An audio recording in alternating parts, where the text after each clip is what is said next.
चला तर मग आज बघूया झटपट होणारी मेथीची भाजी। एक गड्डी मेथी स्वच्छ धुवून नीट करून घेतली। 2 चमचे मूग डाळ 10 मिनिटांसाठी भिजत घातली। 2 चमचे कच्च्या शेंगदाण्याचा कूट घेतला। भाजी जास्त बारीक न करता थोडी मोठी मोठी चिरून घेतली। गॅसवर एक कढई ठेवली, त्यामध्ये 1 ते 1.5 चमचा तेल घातलं। तेल चांगलं गरम झालं, आता त्यामध्ये 2 मिरच्या अर्ध्या करून घातल्या। मिरचीला डाग पडेपर्यंत मिरची चांगली तेलामध्ये परतून घ्यायची। आता त्यामध्ये घालायची लसूण। लसूण ही चांगली सोनेरी होईपर्यंत परतून घ्यायची। लसूण परतून झाली, आता त्यामध्ये घालायची चिरून घेतलेली भाजी। भाजी तळाला बसेपर्यंत चांगली परतून घ्यायची।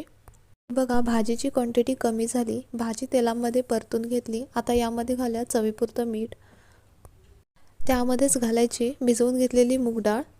मीठ मूग डाळ भाजीमध्ये चांगली मिक्स करून घ्यायची। आता यामध्ये घालूया 2 चमचे शेंगदाण्याचा कूट। कोणतीही पालेभाजी बनवताना कच्च्या शेंगदाण्याचा कूटच त्यामध्ये घालायचा। शेंगदाण्याचा कूट घालून भाजी चांगली परतून घेतली आणि त्याला 5 मिनिटे वाफ काढून घेतली आणि तयार झाली मस्त अशी वाफाळती मेथीची भाजी।